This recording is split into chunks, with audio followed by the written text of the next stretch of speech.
د امریکې ښځې له هسپتال ته 1 کیلو مایع راوړه او هغه په 15 منټه کې مکمل طور باندې ختم کړو. کومه ښځه چې د امریکې نه راغله د هغه په باره کې نوي معلومات راغلل دا درسره ضرور شریک کوم او د نورو ملګرو سره یې هم شیر کړئ. ملګرو څنګه چې تاسو ته پته ده چې د امریکې نه چې کومه ښځه راغلې وه په کراچۍ کې په هغه هلک پسې هغه هلک ترې وتښتېده. د هغه نه پس چې دی نو هغه زوی بیان راغی او زوی یې ویل چې دا ذهني طور باندې خرابه ده، ذهني مریضه ده. نو پاکستانیان ولګېد که نه او دا چې دی نو دی داخله کړه په جناح هسپتال کې په هغه واټ کې داخله کړه په کوم واټ کې چې ذهني مریضان چې دي نو داخله چې هغه په خپل ښه او بد باندې نه پوهېږي نو دی هم په هغه کې چې دا نو داخله کړه. نو د هسپتال انتظامیې والا نوي معلومات ورکړي دي چې په دې کې څه مسله ده د هغوی څه ټسټونه دي چې هغه ټسټونه کې ورته څه مسله ده. ملګرو انتظامیې والا وایي که نه وایي دې چې کله موږ وینه اخلو یا دې څه ټسټ کوو که نه نو دا چې دی نو موږ ډېر زیات تنګوي او دا موږ ته وایي که نه چې تاسو موږ له مایع نه وړئ او هغه چې دی نو په مساله کې او په مالګه کې ښه ډېر ښایسته سره کوئ او مال یې راوړئ چې وایي کله وله موږ مایع 1 کیلو راوړ نو دې ښځې چې دی نو په 15 منټه کې وخوړو.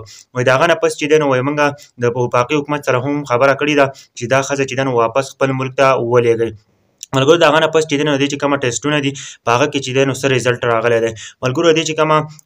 د وینې ټسټ شوی دی نو دې په وینه کې وینې کمی دی، هیموګلوبین کمی پکې دی نو دې چې دی نو وینه کمه ده ملګرو او نور ټسټونه چې دی نو هغه یې هم کړي دي خو د هغه ریزلټ لا زوره نه دی راغلی. ملګرو دا ښځه چې ونه د امریکې نه راغله خو دا ذهني طور باندې ډېره زیاته خرابه ده. هسپتال والا هم ډېر زیات تنګوي، هغوی ته هم ډېر زیات تنګ راغلی دي چې دا ښځه چې دی نو موږ ډېر زیات تنګوي. نو هغوی چې دی نو وفاقي حکومت سره هم خبره وکړله چې دا ښځه چې دی نو واپس چې دی نو تاسو امریکې ته ولېږئ. ملګرو په یو څو ورځو کې ډېر ټرند شروع و او د هسپتال نه دا مکمل او نوي معلومات راغلو. مال چې ستاسو د ښځې په باره کې شریک کړمه ځکه چې دا د امریکې نه راغلې ده او دا چې دی نو په جناح هسپتال کې چې دی نو دا داخله ده زیري علاج ده د دې اوس علاج کېږي ځکه چې دی منټلي دا خرابه ده او دا په هغه واټ کې ده چې په کوم واټ کې ذهني مریضان دي چې هغه په خپل ښه او بد باندې نه پوهېږي نو دا چې دی نو په هغه واټ کې داخل کړي ده. دا نوي معلوماتو ضرور د نورو ملګرو سره هم شیر کړئ.